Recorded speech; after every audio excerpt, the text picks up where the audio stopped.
Hello students, I hope कि आप सभी ने रिवीजन क्वेश्चंस कर लिए होंगे। आइए एक बार मैच करते हैं। Fill in the blanks. When we divide a dash integer by a negative integer we put a minus sign before the quotient. देखो, क्वोशिएंट से पहले माइनस कब आएगा? जब दोनों में से एक माइनस का एक प्लस का होगा, क्योंकि अगर दोनों ही माइनस के होंगे तो माइनस से माइनस कैंसिल हो जाएगा तो प्लस आएगा। तो जब एक नेगेटिव दे रखा है तो दूसरा कैसा होना चाहिए? पॉजिटिव, तभी तो हमारे पास क्वोशिएंट में माइनस आएगा। तो क्या आएगा? Positive integer. Integers dash commutative property of division are not under commutative property of division. Integers हैं वो कम्यूटेटिव प्रॉपर्टी ऑफ डिवीजन की कम्यूटेटिव प्रॉपर्टी के लिए सेटिस्फाइड नहीं है। कम्यूटेटिव क्या होती है? ए प्लस बी या बी प्लस ए इक्वल, मतलब ए को बी से डिवाइड करो या बी को ए से। जैसे हमने ए डिवाइड बी किया, 3/2 और 5/6 2 नंबर्स लिए, डिवाइड की जगह मल्टीप्लाई करेंगे, रेसिप्रोकल हो जाएगा। सॉल्व करके 9/5। और उल्टा हमने कर दिया next time, B plus B divide A, 5/6 divide 3/2। वही डिवाइड की जगह मल्टीप्लाई, 3/2 की जगह 2/3, 2 1 2, 2 3 6, 5/9। यहाँ 9/5 या 5/9 है, सेम नहीं आया ना, तो इसलिए integers are not under commutative property of division. If a is an integer other than 0 then a divide a। Same integer को सेम से डिवाइड करें, क्या आएगा? 1। 275 को किससे डिवाइड करें? 275 आए 1 से, तभी सेम नंबर आएगा। किससे? 627 को से किसको डिवाइड करें? 0 आएगा। 0 -1 चाहिए तो सेम इंटीजर्स होंगे पहले, तो तभी 1 आएगा। और माइनस चाहिए तो ये पॉजिटिव है, तो दूसरा इंटीजर क्या होगा? नेगेटिव।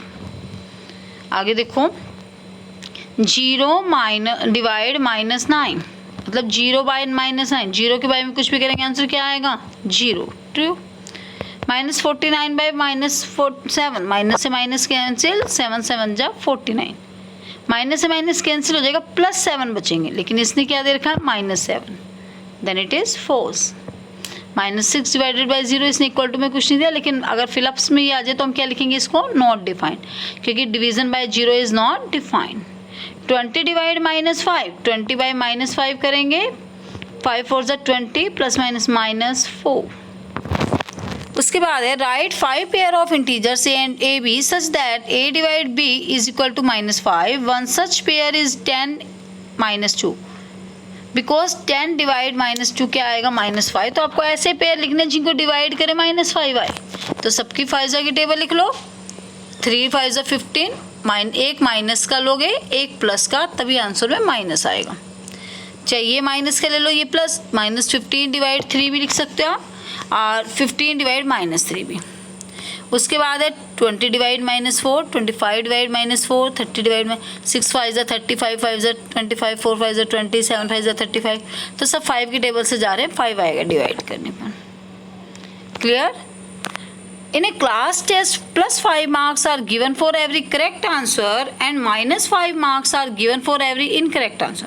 हर सही क्वेश्चन के कितने मार्क्स हैं? +5, गलत के लिए -5। No marks for non automatic. सीधी सी बात है, जो नहीं करेंगे क्वेश्चन उसके लिए 0 मार्क्स होंगे।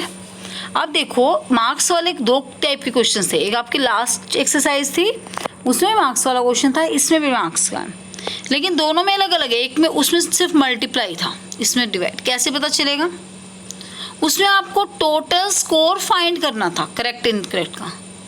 इसमें टोटल स्कोर गिवन है, मार्क्स निकालने इनकरेक्ट के या करेक्ट के, ये ध्यान रखना। जब टोटल स्कोर गिवन हो तो हम क्या करेंगे? डिवाइड। और टोटल मार्क्स निकालने हो तो हम क्या करते हैं? मल्टीप्लाई। अब देखो, टोटल स्कोर 31 है, शी गोट 12 करेक्ट आंसर। सही 12 क्वेश्चन सही किए तो उसके नंबर देखें कितने होंगे? Marks for 12 correct answer. एक के +5 है तो 12 के कितने हो जाएंगे? 12 5 जा 60। अब हमें पता चल गया टोटल स्कोर इतना था उसका। पेपर में सही क्वेश्चंस के 60 मार्क्स थे, तो हम गलत क्वेश्चन के मार्क्स निकाल सकते हैं। तो मार्क्स फॉर इनकरेक्ट आंसर क्या होंगे? Total minus marks for correct answer. TC का मतलब क्या? Total answer, total marks minus marks for correct answer. Total marks 31 minus correct के 60, तो कितने आए? -29 मार्क्स। यही आएंगे। अब इसने क्या कहा, अब बताओ कितने क्वेश्चंस इनकरेक्ट थे। ये 29 मार्क्स किसके आए, इनकरेक्ट आंसर के हैं। -5 मार्क्स भी किसके हैं, इनकरेक्ट। ये तो स्टेटमेंट वाले से कर लेते हैं यूनिटरी मेथड से। -5 marks are for 1 incorrect answer. 1 marks होगा 5 डिवाइड में आ जाएगा। और कितने मार्क्स हैं इनकरेक्ट के टोटल, 29। तो 29 मल्टीप्लाई में, तो 29/5 5.8। Kanak scored -10 marks in his test, although she got 11 correct answers. How many questions has she attempted incorrectly? उसने कितने क्वेश्चन गलत किए। टोटल मार्क्स गिवन है, टोटल स्कोर कितना है उसका, -10। करेक्ट आंसर कितने हैं, 11। पहले जो करेक्ट आंसर उसके मार्क्स निकाल दें। मार्क्स फॉर 11 करेक्ट आंसर 11 × 5, क्योंकि एक के कितने हैं 5 करेक्ट के, 11 के कितने हो जाएंगे, 11 5 = 55। ठीक है। अब मार्क्स फॉर इनकरेक्ट आंसर कैसे आएंगे, वही टोटल में से माइनस कर देंगे करेक्ट का। टोटल -10, उसमें से माइनस कर देंगे करेक्ट के मार्क्स, माइनस प्लस 10 और 55 कितने हो जाएंगे, 65 माइनस। अब फिर ये तो आगे क्या, मार्क्स हमें निकालने गए हैं क्वेश्चंस। तो -5 मार्क्स हैं किसके, एक क्वेश्चन के। 1 मार्क्स 1/5 के, और 65 कितने किसके हो जाएंगे,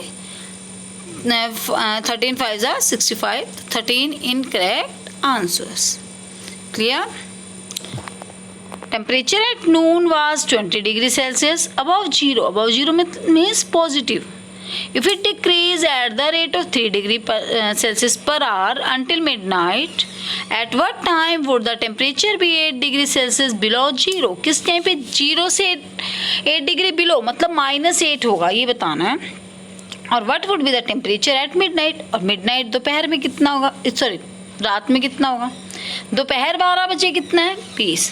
हर 1 घंटे बाद कितना कम हो रहा है, 3 कम हो रहा है, तो माइनस करते जाएंगे। 12 के बाद 1 बजे 20 में से 3 माइनस करेंगे 17, 2 बजे 17 में से 3 माइनस के 14, फिर 3 बजे 11, 4 बजे 8, 5 बजे 8 में से 3 गए 5, 6 बजे 5 में से 3 गएंगे 2, 7 PM पे 2 में से 3 माइनस करेंगे -1, 8 पे ऐसे फिर -3 -1 -4, 3 माइनस करते जाएंगे, माइनस प्लस हो जाएगा आगे। तो हमने 12 मिडनाइट तक निकाल लिया, कितना आया, -16 डिग्री सेल्सियस। मतलब आधी रात को 12 बजे कितना टेम्परेचर हो जाएगा, -16 डिग्री सेल्सियस। अब इसने पूछा था एक चीज़ कि 8 degree Celsius below the zero, below मतलब माइनस, तो -8 कब है, -8 कब है हमारे पास, आप देखेंगे तो आप देखो -8 अप्रोक्सीमेट कब होगा, आप बता सकते हो, बिटवीन 9 to 10 PM। हम आंसर लिख देंगे 8 degree Celsius below the zero होगा between the 9 to 10 PM। Clear. Find the integer whose product with -1 is this. -1 को किससे मल्टीप्लाई करें, -32 आएगा। आंसर नेगेटिव चाहिए, ये भी नेगेटिव है, तो दूसरा इंटीजर पॉजिटिव होगा, 32 × -1। प्लस चाहिए तो दोनों माइनस क्यों नहीं चाहिए, ताकि माइनस कैंसिल कर दें, तो -55 × -1। जीरो तो पॉजिटिव नेगेटिव सेम होता है। Find the quotient in the following. बेटा इसको आप इसके डिवाइड में लिखेंगे -25। 25 से जब आप इसको डिवाइड करेंगे, 25 × 1 = 25, माइनस करेंगे 12, ऊपर से 2 कह लिया, 25 4 = 100, माइनस करने पर 22, ऊपर से 5 कह लिया, 25 9 = 225, और प्लस माइनस माइनस तो -149। ऐसे -16 इसके डिवाइड में, माइनस से माइनस कैंसिल, 16 की टेबल से काटो, ऐसे आप डिवाइड कर लेंगे, 16 2 = 32, 8 बच जाएंगे, 8 और 9, 16 5 = 80, फिर 9 6 16, 9 = 96। यहाँ पे डिवाइड में करेंगे, 9 7 = 63, कितने बच गए, यस 2, 6 कैरी लिया, 26 बन गया, तो 9 2 = 18, 26 में से 18 माइनस करेंगे 8 और 1 81, 9 9 = 81, तो आ जाएगा -729। When an integer is divided by itself, कोई भी इंटीजर खुद से डिवाइड होगा, जैसे 5 से 5 किया, चाहे नेगेटिव ले लो, -6 से -6, क्या आएगा 1। Collection of whole numbers and negative numbers. Whole number होंगे हमारे 0 1 2 3, सारे नेगेटिव होंगे, -1, -2, -3, और ये सारे मिलके क्या बनाते हैं? Integers. Negative sign in an integer shows profit, profit तो पॉजिटिव से, एडिशन भी पॉजिटिव से, सब्ट्रैक्शन नेगेटिव से। क्लियर?